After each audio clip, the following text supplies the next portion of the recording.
kemerdekaan. Kita bukan hanya merasakan kemerdekaan secara duniawi, tapi kita boleh merasakan kemerdekaan secara rohani juga Tuhan, yang diberikan Tuhan bagi kita. Jadi kita semua orang-orang yang lebih dari pemenang. Jadi mari kita angkat lagu pujian kita, lebih dari pemenang.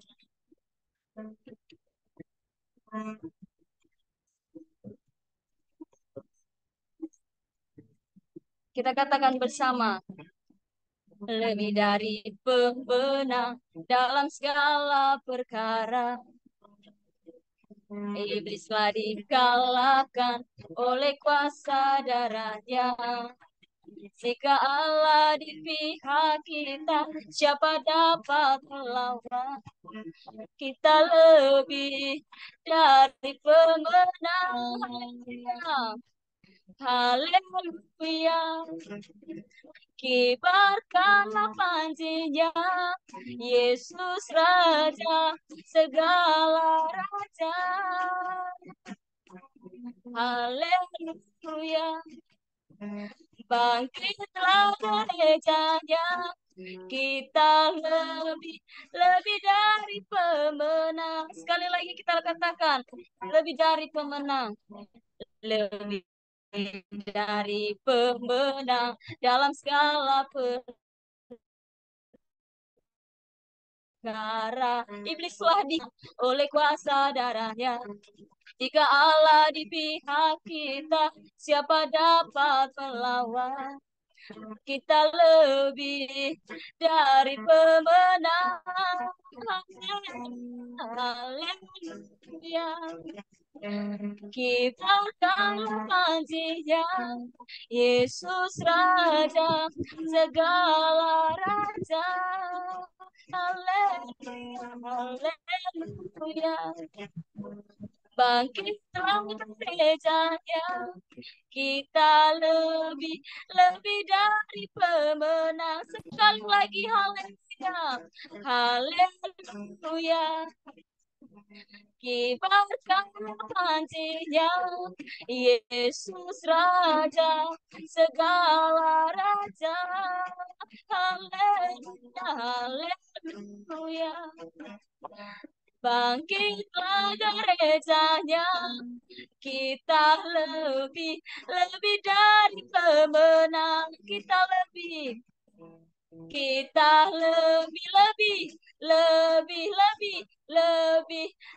dari pemenang. Terima kasih. Kita boleh merasakan kita selalu beroleh kemenangan daripada Tuhan. Amin. Mari kita angkat lagu pujian kita sekali lagi. Kami terima.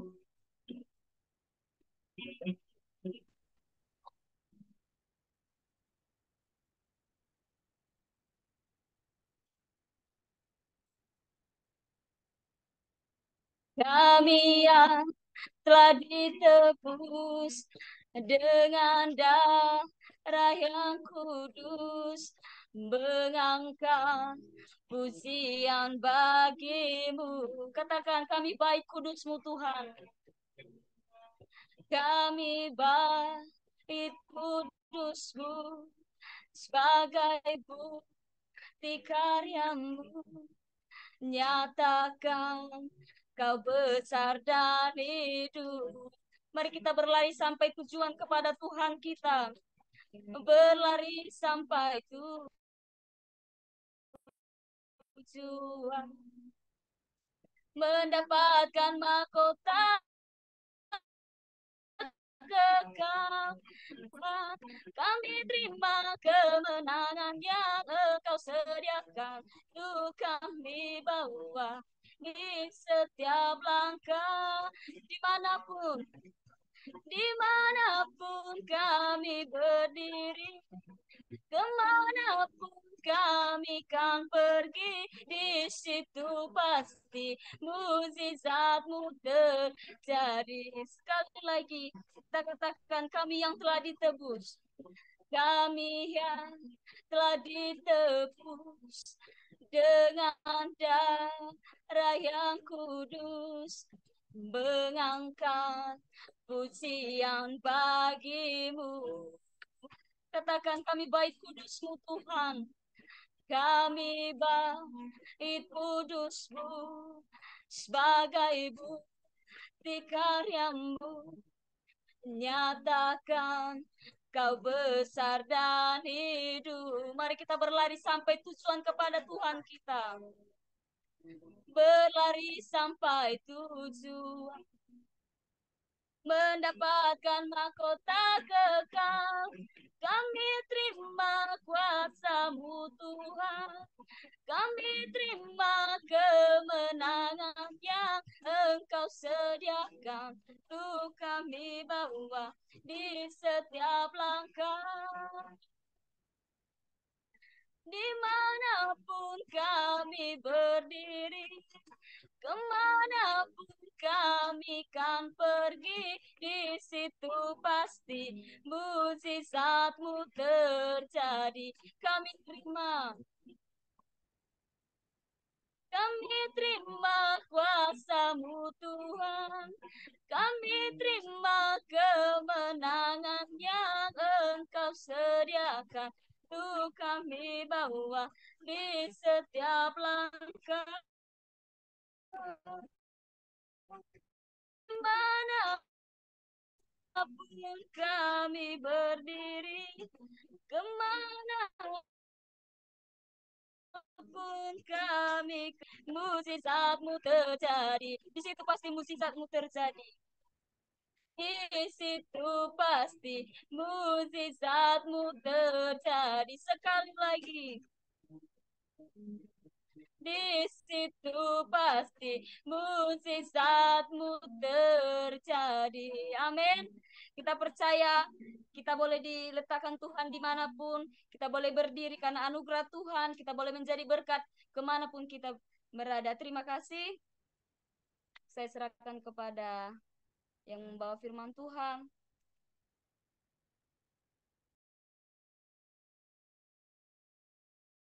Satu lagu lagi dulu. Siapa Kakak Maida? Selidiki aku.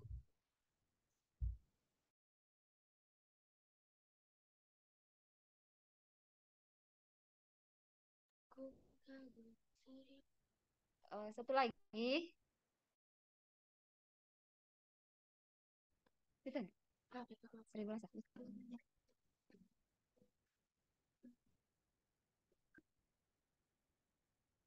Kita angkat lagu pujian kita, 1000 Rasa.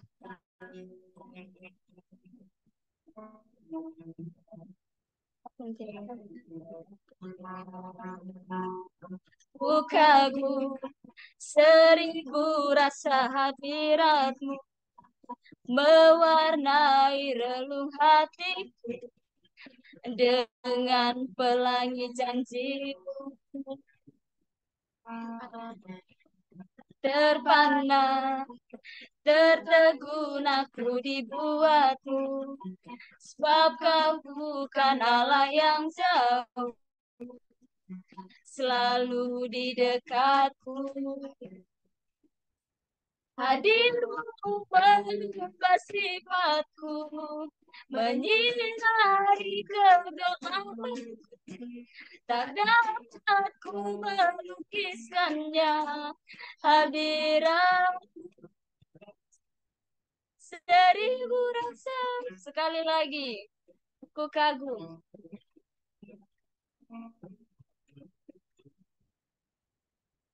Ku kagum 1000 rasa hadirat-Mu, mewarnai relung hatiku dengan pelangi janji-Mu.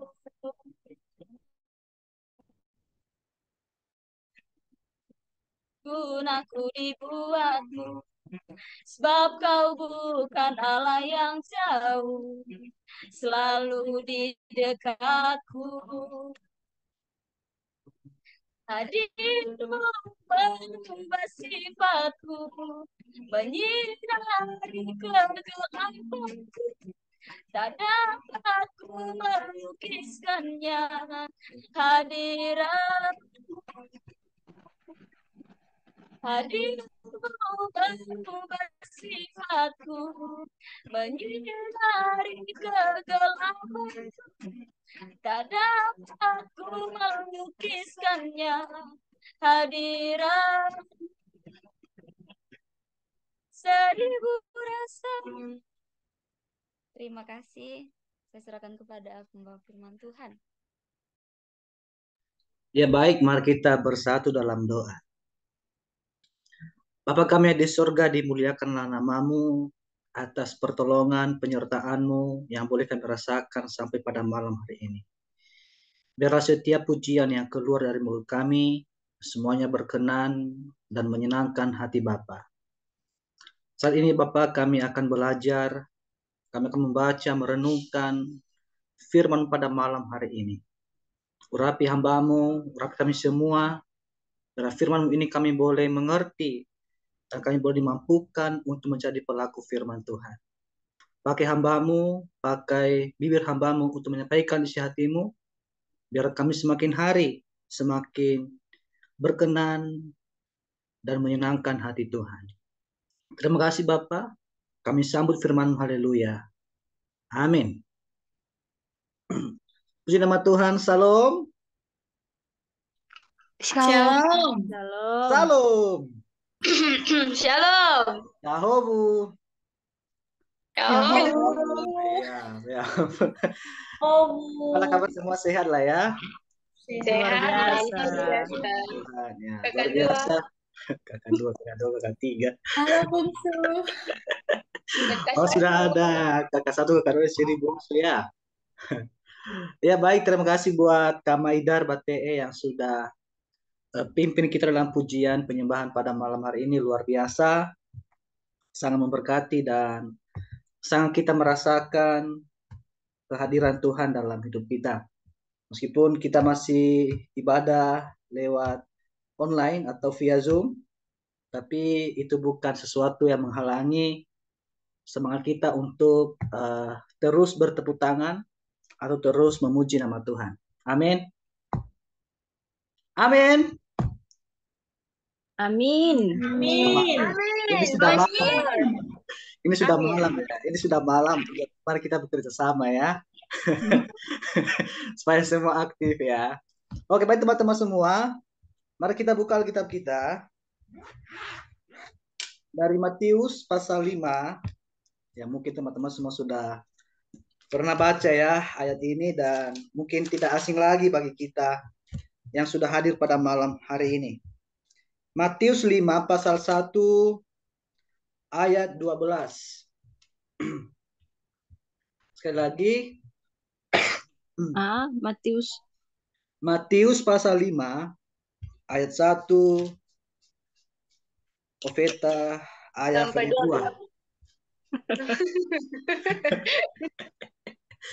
Matius pasal 5 ayat 1 sampai Profeta ayat 2.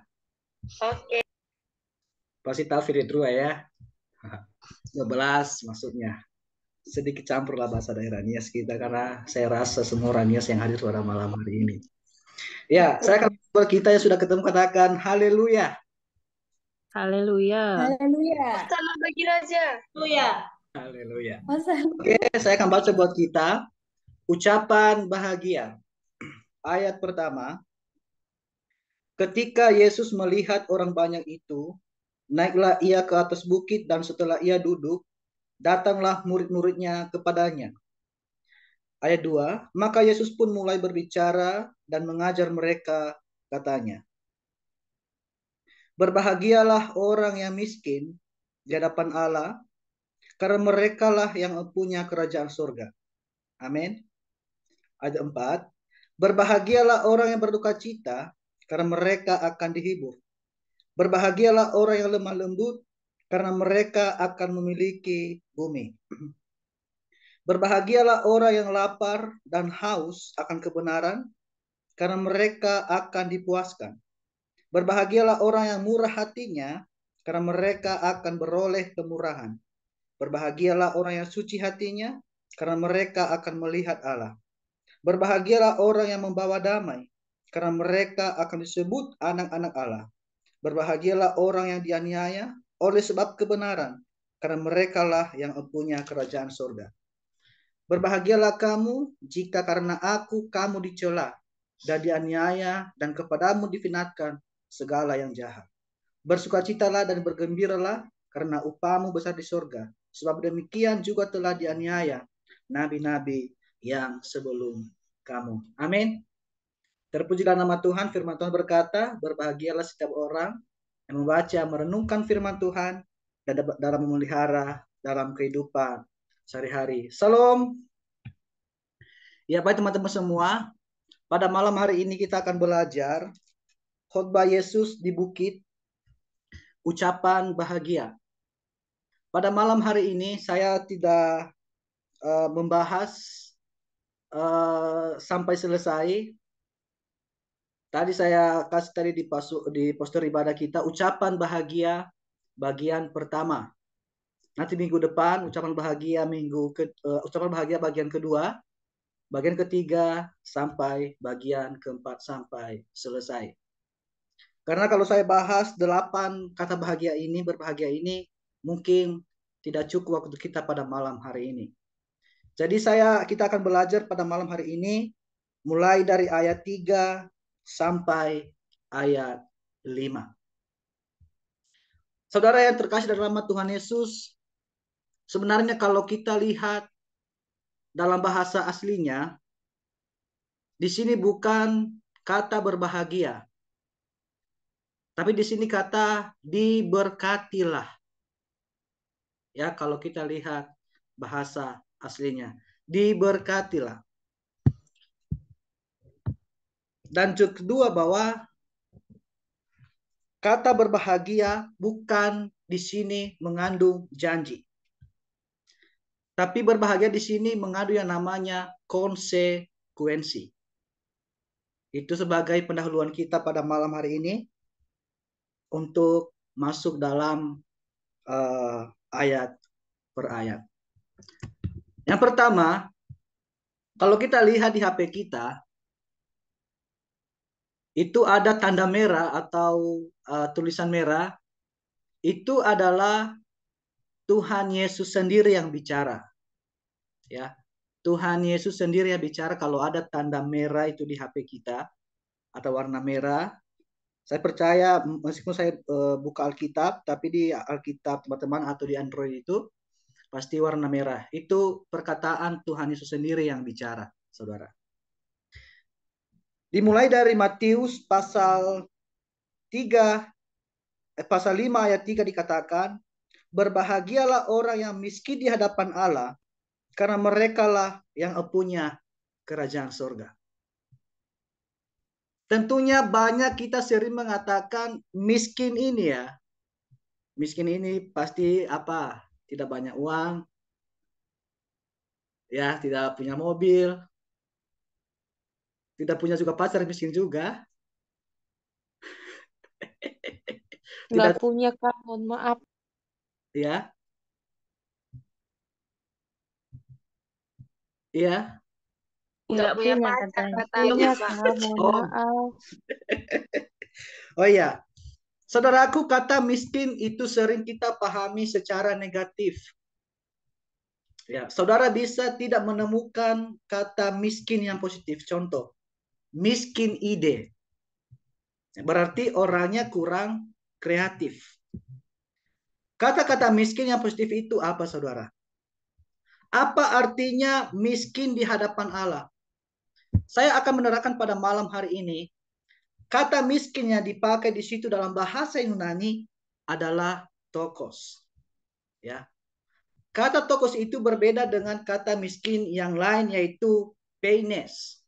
Ya, yang sudah belajar teologi pasti mengerti ya. Peines. Ya. Bedanya adalah kata tokos itu artinya itu benar tidak punya apa-apa, tapi menggantungkan hidupnya kepada orang lain.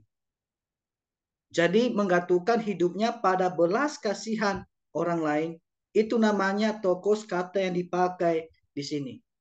Tapi kalau peines artinya orang ini tidak memiliki banyak, tapi hidupnya sangat-sangat sederhana sekali. Jadi ada 2 jenis kata miskin di Alkitab. Tokos itu tidak punya apa-apa, tapi peines punya, tapi sangat sedikit sekali. Saudaraku, kalau saya mau tanya, apa di pemikiran saudara kata miskin di sini?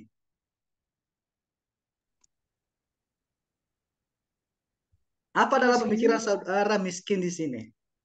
Miskinnya miskin rohani nggak sih, Kak? Oh iya, maksudnya saya tanya, maksudnya akan termasuk miskin rohani. Ya, miskin rohani. Nah, saudaraku, miskin di hadapan Allah itu dalam konteks kalau kita lihat orang-orang Yahudi, tokos itu artinya begini, saudara. Orang yang tidak bisa apa-apa dan orang yang cuma sandarannya itu hanya kepada Tuhan saja. Ya, itu miskin di sini ya. Dalam agama Yahudi, dalam konteks orang Yahudi, tokos itu artinya orang yang tidak bisa apa-apa, orang yang cuman sandarannya itu hanya kepada Tuhan. Jadi dia hanya mengharapkan belas kasihan kepada Tuhan.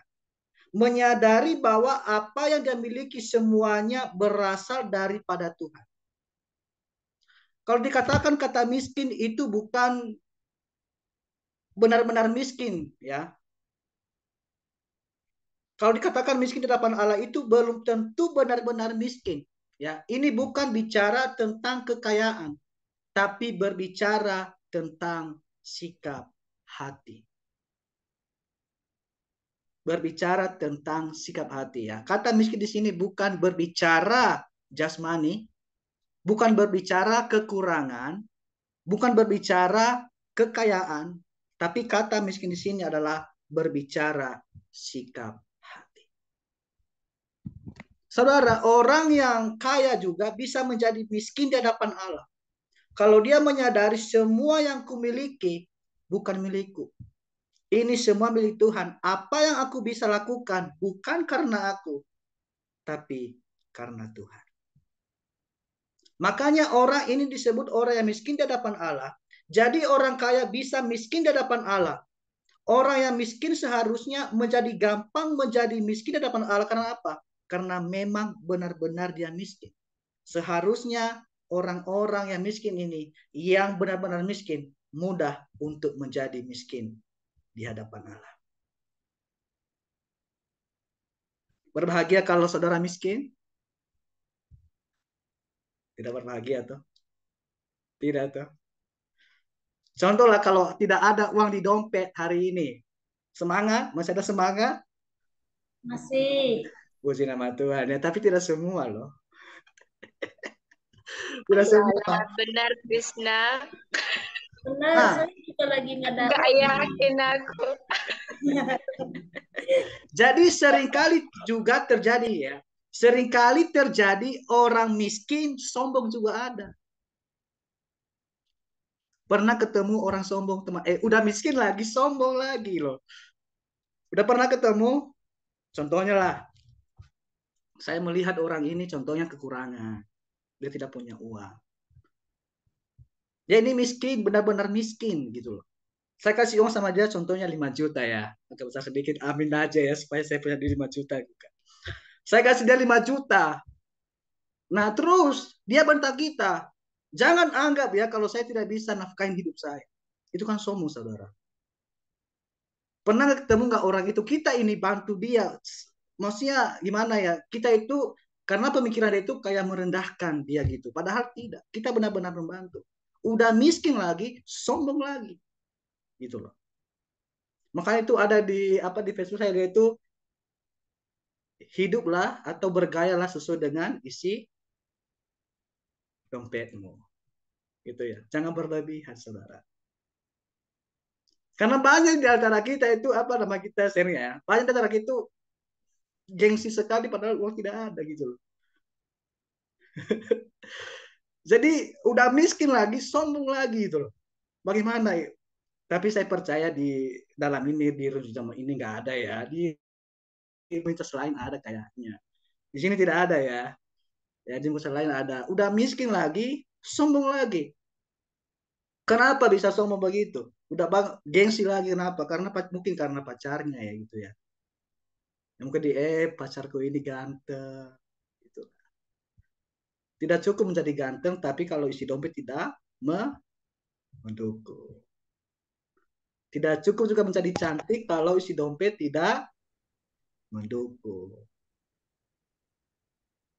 Gitu. Ya. Jadi saudara kalau ketemu orang yang miskin, sombong lagi, itu bisa dipertanyakan saudara.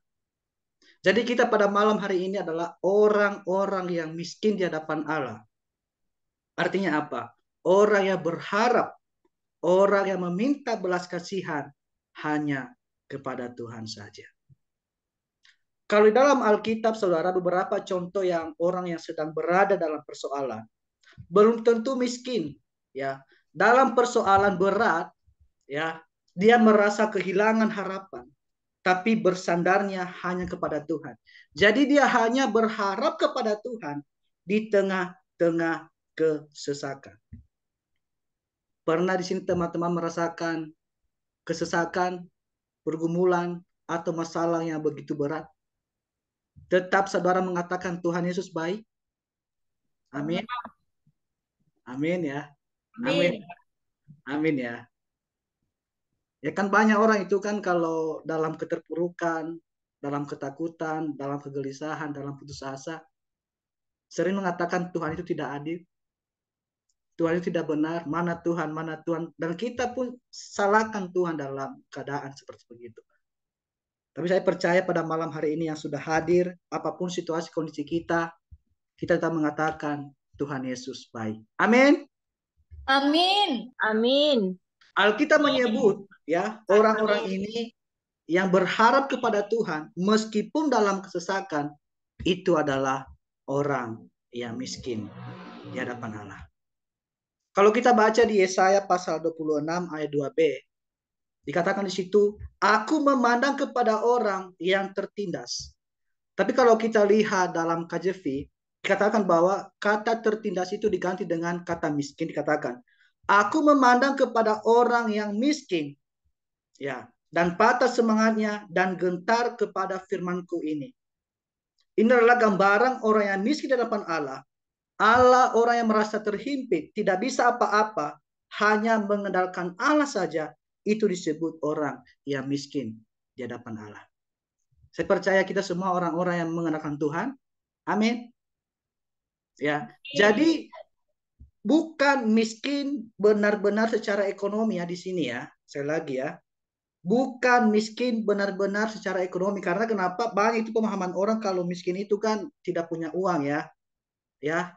Sekali lagi ya saya tekankan, miskin di sini di ayat 3 ini bukan miskin ekonomi atau tidak, tapi masalah sikap hati kita kepada Tuhan. Mungkin saudara yang kaya pada malam hari ini harus belajar miskin di hadapan Tuhan. Dan juga saudara yang miskin juga harus belajar miskin di hadapan Allah. Bagi mereka yang menganut gaya hidup miskin di hadapan Allah, bergantung sepenuhnya kepada Allah, merasa tidak mampu, maka kepada mereka lah yang punya kerajaan surga. Apa tadi konsekuensinya? Kalau kita miskin di hadapan Allah, konsekuensinya adalah kita punya kerajaan surga. Amin. Kalau kita lihat dalam Lukas 6, 20, 23, di situ dikatakan bukan dia pakai kata kerajaan surga, tapi dia pakai kerajaan Allah. Tapi bagi saya kerajaan surga atau Allah itu sama saja. Ya, sama saja. Ya. Jadi menjadi bagian dalam kerajaan Allah itu padahal adalah orang yang miskin di hadapan Allah, seolah-olah tidak punya apa-apa, tetapi justru orang yang tidak punya apa-apa adalah yang memiliki segala-galanya. Sekali lagi ya. Orang yang miskin di hadapan Allah seolah-olah tidak punya apa-apa, tetapi justru orang yang tidak punya apa-apa adalah orang yang memiliki segala-galanya. Kalau saya simpulkan adalah cukup Tuhan saja bagiku. Cukup Tuhan saja segala-galanya bagiku. Ya. Kerajaan Allah saudara datang dengan semua kebaikannya. Yesus datang di Matius 4, dirangkum semua pelayanan Yesus dirangkum di Matius 4 dan Matius 9. Rangkumannya adalah sama. Yesus pergi memberitakan kabar baik kerajaan Allah. Semua kebaikan dalam kerajaan Allah itu akan ada dibawa oleh Tuhan Yesus. Itu akan menjadi bagian dari konsekuensi. Orang yang merasa diri miskin di hadapan Allah akan mendapatkan atau akan mempunyai kerajaan surga. Jadi ternyata di sini saudara, kata miskin ini bukan berbicara ekonomi. Kata miskin ini berbicara sikap hati. Berbicara bagaimana kita belajar miskin di hadapan Tuhan. Artinya minta belas kasihan hanya kepada Tuhan saja. Amin. Dan bergantung sepenuhnya hanya kepada Tuhan. Yang kedua, dalam Matius pasal 5 ayat 4 dikatakan di situ, berbahagialah orang yang berduka cita karena mereka akan dihibur. Ya. Berbahagialah orang yang berduka cita karena mereka akan dihibur. Saudaraku agak sedikit ya bingung menafsirkan ayat ini. Karena kalimatnya sedikit kontradiktif, dikatakan berbahagialah orang yang berduka cita karena mereka akan dihibur. Berarti berbahagianya kapan? Setelah dihibur atau sebelum dihibur? Coba. Ini dikatakan berbahagialah orang yang berduka cita. Berbahagianya kapan? Setelah dihibur atau sebelum dihibur? Contoh ya, berbahagia orang yang miskin di hadapan Allah karena mereka yang punya kerajaan surga. Jadi mereka bahagia dulu atau bagaimana? Mereka bahagia dulu atau bagaimana? Berbahagialah orang yang berduka cita, maka mereka akan dihibur. Berarti pada saat orang yang berduka cita, orang yang langsung bahagia atau nunggu nanti dihibur, baru dia bahagia? Tidak juga. Menderita dulu baru bahagia. Menderita dulu baru bahagia. Oke, menderita dulu baru bahagia. Jadi saudara siap bahagia? Harus menderita ya dalam konteks pelayanan. Dalam konteks pelayanan. Nah, kalau kita lihat urutannya tampaknya ya, Tuhan Yesus mengajarkan begini, berbahagialah orang yang berduka cita. Jadi kalau kita berduka cita, berbahagia dulu, nanti kita dihibur. Jadi bukan orang yang berduka cita akan dihibur. Karena itu berbahagialah. Bukan juga. Berbahagianya muncul duluan. Berbahagia dulu baru berduka cita. Bagaimana kita bisa bahagia kalau kita sedang berduka cita, saudara? Pernah berduka cita? Merasa bahagia kalau berduka cita? Apakah berbahagia kalau kita ditinggalkan pacar kita? Nangis. Sakit toh? Gimana sakitnya? Salah menjadi. Gimana? Hati. Sakit hati ya. Bukan sakit semuanya. Bukan ya Kak, siapa namanya ya Kak? Kak Trisna ya. Ya, Kak. Teman-teman semua, saya pernah merasakan juga duka cita yang sama. Artinya perginya orang yang sayang-sayangnya itu ayah saya sendiri. Di mana pada saat itu saya sampai di Jakarta hari Senin, bapak saya meninggal hari Sabtu, tertimpa pohon pada saat itu. Mungkin ada orang yang bilang begini, kalau ada kehilangan sesuatu atau orang yang kita kasihi, pastilah kita mengalami duka cita. Tapi belum tentu kehilangan sesuatu membuat kita berduka cita. Contohnya kalau kita dikasih tinggal pacar kita, mungkin ada orang yang berduka cita, pasti ada juga orang yang senang juga gitu. Mungkin laki-laki bilang begini ya, nggak apa-apa, masih ada lagi cewek lain selain kamu, gitu loh. Pasti berbahagia gitu loh. Kalau Juwita pernah merasakan duka cita, Bahagia. Nggak akan nangis. Tapi dikatakan di sini, berbahagialah orang yang Menderita. berduka cita. Bagaimana itu? Nah itu dia Kak. Konsepnya Bagaimana? sepertinya nggak sesuai dengan realita hidup. Oh iya. Kanidar pernah merasakan berduka cita? Pernah. Pernah? Bahagia? Iya. Bahagia. Bahagia. Luar biasa. Nah, saudara, orang yang berduka cita di sini itu bukan berbicara tentang orang kehilangan barang yang kita cintai atau orang yang dicintai, bukan. Jangan sampai kita ada kata-kata ini di rumah duka, berbahagialah orang yang berduka cita karena mereka akan dihibur. Tidak sesuai dengan konteksnya, saudara. Kata berduka cita di sini, saudara, bukan berbicara kehilangan atau barang yang kita cintai atau orang-orang yang kita cintai, kasihi dan sayangi, bukan. Duka cita di sini harus dipahami di dalam konteks kerajaan Allah. Kalau saudara tadi dengar orang yang miskin di hadapan Allah akan mendapat konsekuensinya apa? Apa tadi konsekuensinya orang yang miskin? Ayo apa? Berbahagia. Apa tadi konteksnya? Apa tadi konsekuensinya? Sorry. Apa tadi konsekuensinya orang yang miskin di hadapan Allah? Apa tadi? Masih ingat? Menderita dulu. Kerajaan sorga ketua. Betul. Empunya kerajaan. Mereka yang mempunyai kerajaan surga. Itu konsekuensinya kalau kita miskin di hadapan Allah. Ternyata ucapan bahagia yang terakhir kalau kita baca di ayat 10 dikatakan orang yang dianiaya karena Tuhan, mereka juga berbahagia karena mereka yang mempunyai kerajaan surga atau Allah. Jadi kerajaan surga atau kerajaan Allah itu muncul yang pertama dan muncul juga di ucapan yang terakhir, dan itu memberitahu kita sesuatu yang sangat-sangat penting. Di tengahnya itu semua berbicara kerajaan Allah. Ketika berduka cita, ketika kita lemah lembut dalam konteks kerajaan Allah yang dihadirkan oleh Yesus melalui pelayanannya. Apa maksudnya sebenarnya berduka cita dalam kaitan dengan kerajaan Allah, saudara? Saudara tidak akan bisa menjelaskan ini kalau kita tidak tahu latar belakangnya. Latar belakangnya apa?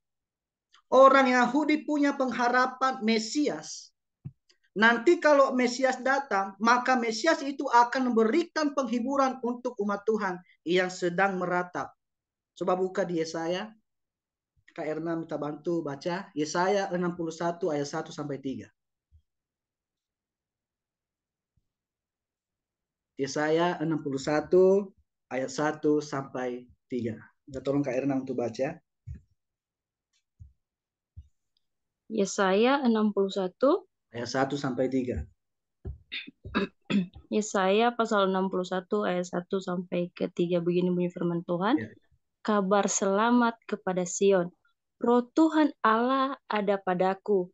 Oleh karena Tuhan telah mengurapi aku. Ia telah mengutus aku untuk menyampaikan kabar baik kepada orang-orang sengsara dan merawat orang-orang yang remuk hati, untuk memberitakan pembebasan kepada orang-orang tawanan dan kepada orang-orang yang terkurung kelepasan dari penjara, untuk memberitakan tahun rahmat Tuhan dan hari pembalasan Allah kita, untuk menghibur semua orang berkabung, untuk mengaruniakan kepada mereka perhiasan kepala ganti abu, minyak untuk pesta ganti kain kabung, nyanyian puji-pujian ganti semangat yang pudar, supaya orang menyebutkan mereka pohon terbatin kebenaran, tanaman Tuhan, untuk memperlihatkan keanggungannya. Amin. Ini tentang nubuatan. Siapa? Yesaya. Jadi Mesias nanti akan datang dan Mesias itu akan memberikan penghiburan kepada umat Tuhan. Di mana umat Tuhan pada saat waktu itu saudara sedang dibuang kemana? Dibuang mereka? Ke Gunung Sitoli. Ke Babel. Ke Babel. Luar biasa. Ya. Kenapa mereka dibawa di Babel? Bang Arwan Baru.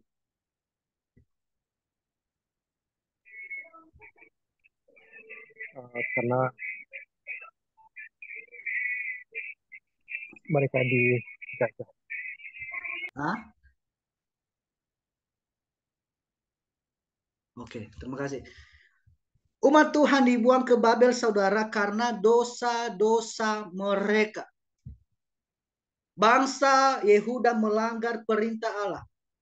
Bangsa Yehuda melanggar hukum Taurat. Bangsa Yehuda menyembah dewa-dewa asing. Maka Allah menghukum mereka, mengusir dari tanah perjanjian, dan mereka dibuang ke Babel pada waktu itu. Hati mereka hancur, jiwa mereka remuk. Mereka berada di bawah kungkungan. Mereka seolah-olah berada di dalam penjara. Dan mereka merata terus selama ada di pembuangan. Dan Tuhan memberikan janji kepada mereka. Dibilang begini, kalau Mesias nanti datang, akan memberikan penghiburan bagi kalian. Umat Tuhan yang dibuang ke Babel. Bukan di Gunung Sitoli ya. Maaf tadi, bukan di Gunung Sitoli. Bukan di Gunung Mas Jaya juga, bukan. Ya, bukan di Gunung lain-lain. Tapi dibuang ke Babel. Mari kita sama-sama belajar. Ini gratis loh. Nah, dengan kata lain, ketika dikatakan orang yang berduka cita adalah orang yang berbahagia, maksudnya adalah orang yang berduka cita karena dosa yang dia lakukan. Jadi umat Yehuda telah melakukan dosa yang membuat mereka dihukum oleh Tuhan karena mereka berdosa, itulah mereka berduka cita. Jadi berduka cita di sini saudara adalah karena dosa. Orang-orang yang menangisi dosanya, sensitif dengan dosanya, orang itu adalah orang yang berbahagia. Sekali lagi ya, berduka cita di sini, saya ulang sekali lagi supaya teman-teman mengerti. Berbahagia di sini, berduka cita di sini bukan kehilangan orang yang kita sayangi, bukan kehilangan barang yang berharga dengan kita, tapi berduka cita di sini, boleh nanti kalian juga sharing pakai khotbah nanti di mana. Tapi berduka cita di sini adalah orang-orang yang menangisi dosanya. Itu berduka cita di sini. Bukan orang duka. Bukan. Bukan kehilangan pacar kita. Bukan juga. Tapi orang-orang yang berduka cita di sini adalah orang yang menangisi dosanya. Orang-orang yang menangisi dosanya, sensitif dengan dosanya. Orang itu adalah orang-orang yang sangat berbahagia. Bukan tadi menderita ya baru berbahagia ya. Bukan. Orang yang melakukan kesalahan kecil sekalipun lalu menangisi dosanya, bertobat, itulah orang yang berduka cita di ayat ini. Pernah kita melakukan kesalahan? Tentunya. Saya juga manusia berdosa. Pernah kita melakukan dosa lalu kita menangis, bertobat? Teman-teman semua? Pernah. Puji Tuhan. Berarti itu disebut orang yang berbahagia atau orang yang berduka cita. Lalu bertobat. Itu adalah berduka cita yang dimaksudkan di sini. Kalau ada saudara yang sensitif dengan dosa, melakukan dosa sedikit, saudara merasa tidak tenang, merasa tidak bahagia, merasa tidak bersukacita, saudara minta ampun menangisi dosamu, maka engkau akan menjadi orang-orang yang berbahagia. Amin. Kalau saudara suka membenarkan diri, suka memberikan alasan-alasan untuk membenarkan kesalahanmu, maka engkau tidak pernah menjadi orang yang berbahagia. Jangan suka membenarkan diri saudara. Jangan suka memberikan alasan-alasan untuk membenarkan kesalahanmu. Sudah salah lagi, mengelak lagi. Gitu tuh. Sudah salah lagi, ya kalau benar. Sudah salah lagi, memberontak lagi. Sudah dia yang salah tapi memberontak. Itu adalah orang-orang yang tidak merasa tenang, bersukacita, dan tidak merasa bahagia dalam dirinya. Ya, saya ulangi sekali lagi. Berduka cita di sini, saudara, bukan kehilangan orang yang kita sayangi atau barang berharga kita atau skincare kita, bukan. Kalau perempuan ini kalau skincare ya ketawa ya, karena mungkin mereka punya. Tapi berduka cita, ya kayak nanya. Berduka cita di sini adalah menangisi dosa kita, ya. Kalau kita melakukan dosa, langsung kita menangisi, minta ampun dan bertobat. Itu adalah orang yang berbahagia. Itu berduka cita di sini. Saudaraku yang terkasih dalam nama Tuhan Yesus yang saya banggakan pada malam hari ini. Alkitab tidak hanya mengajarkan kita menangisi dosa kita. Alkitab juga mengajarkan untuk menangisi dosa orang-orang lain. Saya mau tanya, di dalam toko Alkitab siapa yang menangisi dosa-dosa orang lain?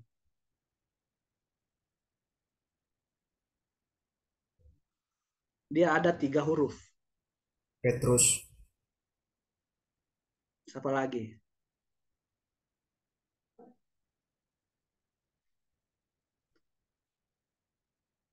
Dia menangisi dosa orang lain, yaitu Lot, pernah disebut di Perjanjian Baru. Oh, memang kalau kuliah ya, kalau kita nggak mengerti itu ditanya dosen. Nah, terus dosen mengatakan, oh iya, sering Kak Erna tuh, sering Bang Roni tuh. Oh iya, Petrus juga termasuk. Baca 2 Petrus pasal 2 ayat 7. Silakan Kak Trisna. Baca. 2 Petrus pasal 2 ayat 7. Yang tadi oh iya itu. Ya, baca 2 Petrus pasal 2 ayat 7.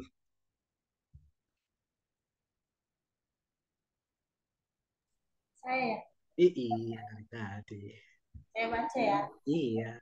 2 Petrus ayat 7. 2 Petrus pasal 2 ayat 7. 2 Petrus pasal 2 ayat 7. Ya. Tetapi ia menyelamatkan Lot, orang yang benar, yang terus-menerus menderita oleh cara hidup orang-orang yang tak menyembah hukum dan yang hanya mengikuti hawa nafsu mereka saja. Ya. Jadi Lot itu menderita karena melihat orang-orang lain berbuat dosa. Jadi kalau lihat orang lain berbuat dosa, dia juga menangis. Orang yang berduka cita, orang yang menangisi dosa, baik itu dosanya ataupun dosa orang lain akan menangis. Pernah nggak teman-teman mendoakan bangsa-bangsa kita? Pernah. Pernah. Sering kita doakan di NIG juga.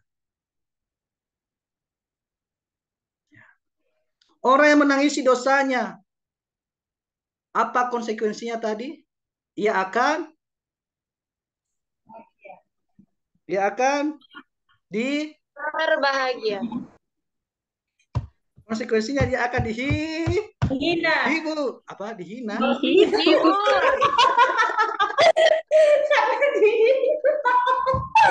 Ya, maksudnya mari kita lah saling bekerja sama, ini sudah malam teman-teman. Tuhan Yesus baik. Jadi konsekuensinya orang yang menangisi dosanya, orang yang berduka cita, konsekuensinya adalah ia akan dihibur oleh siapa?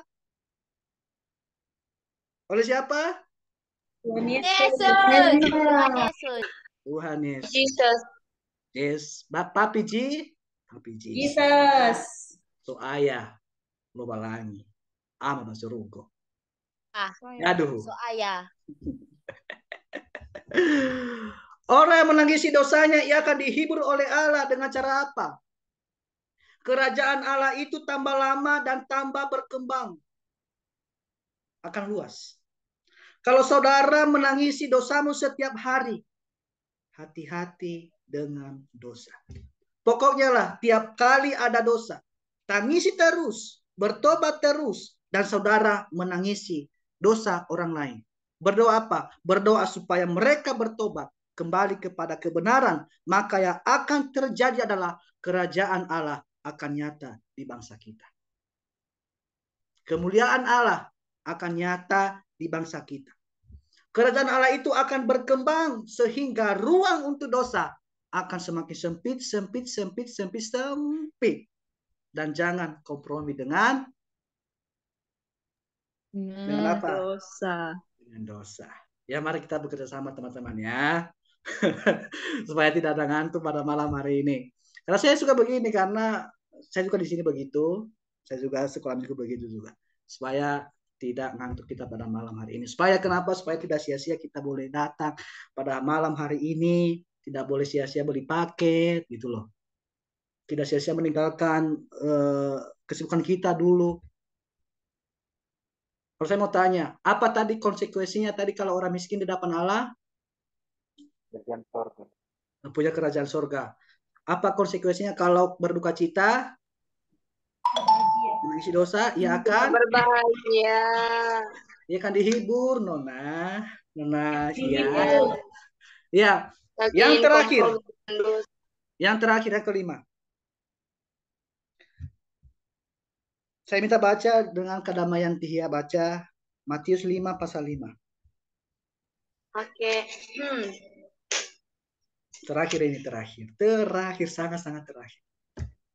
Begini bunyi firman Tuhan. Apa Matius 5 dibilang? ayat 5. Ya. Berbahagialah orang yang lemah lembut, karena mereka akan memiliki bumi. Amin. Ya. Berbahagialah orang yang lemah lembut, karena mereka memiliki rumah atau Bumi. bumi. Saudara, bahasa Indonesia di sini dikatakan lemah lembut. Padahal kalau kita lihat dalam bahasa Yunani-nya, dalam kata Yunani yang dipakai di sini itu tidak mengandung kelemahan sebetulnya, tapi mengandung kelemah lembutan. Tapi bukan kelemahan ya. Contoh, kata lemah lembut itu muncul di Matius pasal 11. Dari mulut Tuhan Yesus dikatakan, belajarlah kepadaku, karena aku ini lemah lembut dan yang sering baca Alkitab tahu ini. Aku lemah lembut dan rendah hati. Aduh, belum tahu baca Alkitab. Ya, rendah hati. Nah, jadi Tuhan Yesus lemah lembut. Apakah dia berarti dia lemah? Jelas tidak juga. Tidak. Tidak tuh. Mana ada Tuhan Yesus lemah? Tidak, secara manusia. Oke lah. Di Matius 21, waktu dia memasuki Yerusalem sebagai raja, menunggangi keledai beban sebagai simbol bahwa raja telah datang di Yerusalem. Makanya Matius mengutip Zakaria pasal 9 ayat 9, nanti baca di rumah. Padahal dia adalah raja, berarti bukan dia lemah. Dia raja, dia punya otoritas, dia punya kekuatan, dia punya kuasa, tetapi disebut lemah lembut. Makanya bahasa Indonesia ini sedikit membingungkan, saudara. Saya ini ya sudah ada apa nama itu terjemahan Alkitab kita ya, sudah ada yang baru ya. Sudah ada yang baru. Ya, sudah ada yang baru. Kelemahan lembutan itu punya kekuatan, bukan lemah, saudara. Ya, kalau saudara benar-benar lemah, lalu tidak membalaskan, itu bukan namanya lemah. Lembut itu namanya nasib. Memang orang lain mungkin lebih kuat dari kita, mungkin lebih berkuasa dari kita, menekan kita. Memang kita tidak bisa melawan, karena kita melawan juga percuma kok. Itu bukan lemah lembut seringkali. Contohnya, maaf ya. Kalau saudara itu badannya kecil, kurus, dan saudara tidak bisa bela diri, terus ada orang lain badannya besar, cari gara-gara kepada saudara, dan saudara tidak meladeni, apa saudara lemah lembut? Bukan. Itu saudara pintar, bukan lemah lembut. Sebab saudara lawan tetap kalah juga. Mana mungkin orang kurus melawan orang besar, badan besar? Dia mengalah, bukan lemah lembut. Tapi percuma dia lawan, tetap juga kalah. Lemah lembut itu kalau dia punya kekuatan untuk mengontrol kekuatannya, itu baru namanya lemah lembut. Orang yang sering mengontrol egonya, mengontrol emosinya, mengontrol kekuatannya, itu disebutlah orang yang lemah lembut. Saya percaya di sini kontrol emosinya ya, sama egonya ya. Amin. Apalagi kalau perempuan. Amin. Amin. Keras dong. Amin. Orang yang lemah lembut itu bukan orang yang lemah, tapi orang yang kuat. mengontrol kekuatannya, dan berharap kepada Tuhan saja. Itu ada contohnya, yaitu Daud. Saya minta Kak Juita, ya, baca Daud, Mazmur 37 ayat 11. Juita. Mazmur apa, Kak? Sorry. 37 ayat 11. Mazmur 37 ayat 11. Nah, Mazmur 37 ayat 11 begini bunyi firman Tuhan. gimana? Tetapi orang-orang yang rendah hati akan mewarisi negeri dan bergembira karena kesejahteraan yang berlimpah-limpah. Ya. Amin. Orang yang lemah lembut, orang yang mengontrol kekuatannya dan berharap kepada Tuhan saja. Contohnya Daud. Memang dikutip di Matius pasal 5 ayat 5. Coba lihat itu di HP, Matius 5 pasal 5, ada kan itunya kayak bintang-bintang itu, tekan itu muncul nanti Mazmur 37 ayat 11. Ya. Dalam Matius 5 ayat 5 dikatakan tadi, berbahagialah orang yang lemah lembut karena mereka akan memiliki bumi. Kalimat itu diambil dari Mazmur 37 yang dimana pada saat Raja Daud bergumul bahwa ada orang-orang yang tidak suka dengan dia, ada orang-orang yang memusuhi dia. Daud sebagai raja, dia bisa saja pakai kuasanya langsung membalas. Bisa saja dia pakai otoritasnya langsung membunuh orang-orang yang tidak suka dengan dia. Bisa. Tapi yang dikatakan Daud begini, aku akan menantikan Tuhan. Itu orang yang lemah lembut. Bisa balas tapi tidak pilih untuk tidak balas. Bukan masalah sabarnya saudara, bukan. Tapi masalah dia punya kelemah lembutan. Tidak mau menggunakan kekuatannya. Ya, dia berharap kepada Tuhan saja. Jadi kalau ada orang yang kuat, tapi terus-menerus menggunakan kekuatannya, orang itu lemah, tapi tidak lembut. Orang itu lemah, tapi tidak lemah lembut. Lemah berarti dia dibelenggu oleh kekuatannya, diperbudak oleh kekuatannya. Orang yang benar-benar kuat adalah orang yang mengendalikan kekuatannya, itu benar-benar orang kuat. Orang yang lemah lembut, saudara sadar, punya kekuatan, tapi tidak mau pakai kekuatannya untuk mengontrol orang lain. Sebaliknya, dia pakai kekuatannya itu untuk mengontrol kekuatan sendiri. Itu orang yang lemah lembut. Mengontrol apa? Sekali lagi saya ulangi, yaitu ego atau emosi. Itu. Ya. Orang yang lemah lembut itu masalah kemampuan untuk mengontrol kekuatan kita. Ada orang yang lemah, ada orang yang lembut, tapi suka pemarah, suka memarah, ya, suka menyimpan kebencian, membalas kesalahan orang lain. Berarti orang ini bukan orang yang lemah lembut. Tapi sebaliknya, kalau ada orang yang kelihatannya tidak lembut, tapi orang itu mudah mengendalikan kekuatannya, mungkin orang itu dia tergolong orang yang lemah lembut. Ya. Dan apa konsekuensinya kalau kita lemah lembut? Mereka akan memiliki bumi. Sekali saya katakan, saya ulangi, miskin di hadapan Allah, saudara, itu adalah berharap atau meminta belas kasihan kepada Tuhan saja. Tidak punya apa-apa, tapi meminta belas kasihan kepada Tuhan. Yang kedua, orang yang berduka cita di sini adalah orang yang menangisi dosamu atau dosa saya juga. Dan mereka akan dihibur. Yang terakhir, yang ketiga, orang yang lemah lembut di sini adalah orang yang bisa mengontrol kekuatannya. Itu ego dan emosinya. Malam ini saya mau nantang saudara semua.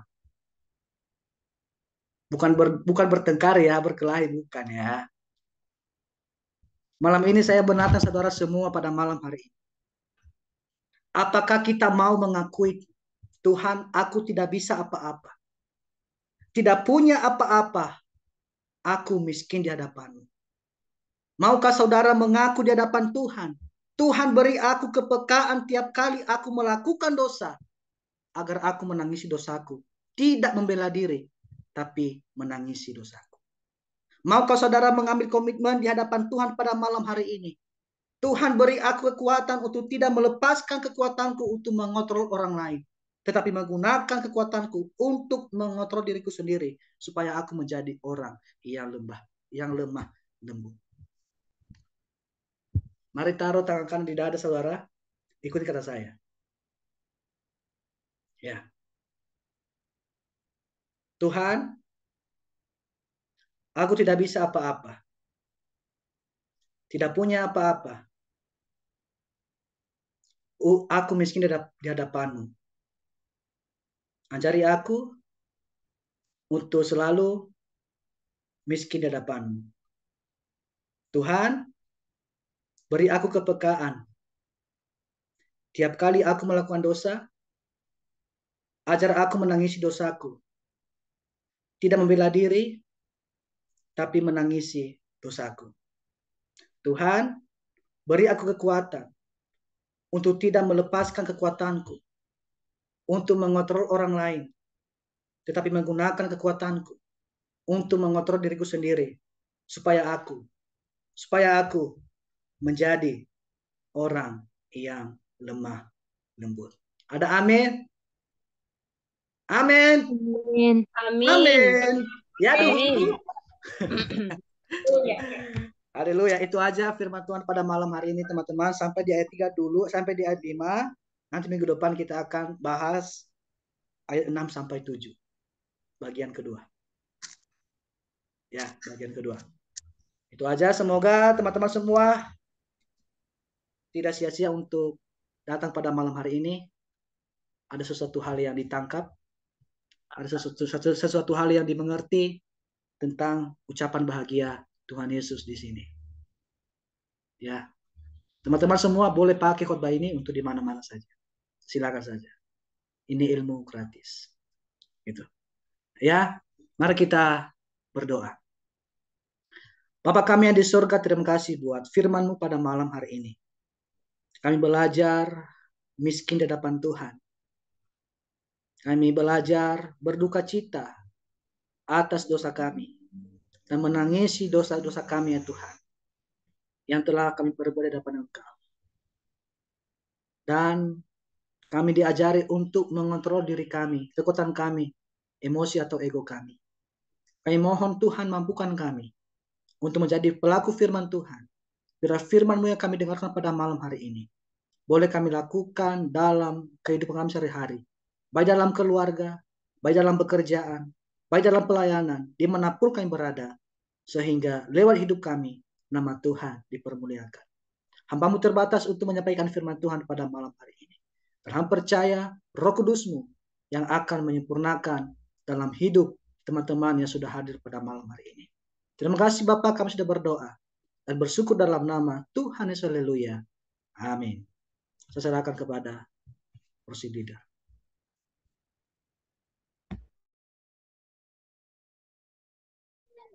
Baik, firman Tuhan sangat memberkati setiap kita. Kita bersyukur di hadapan Tuhan.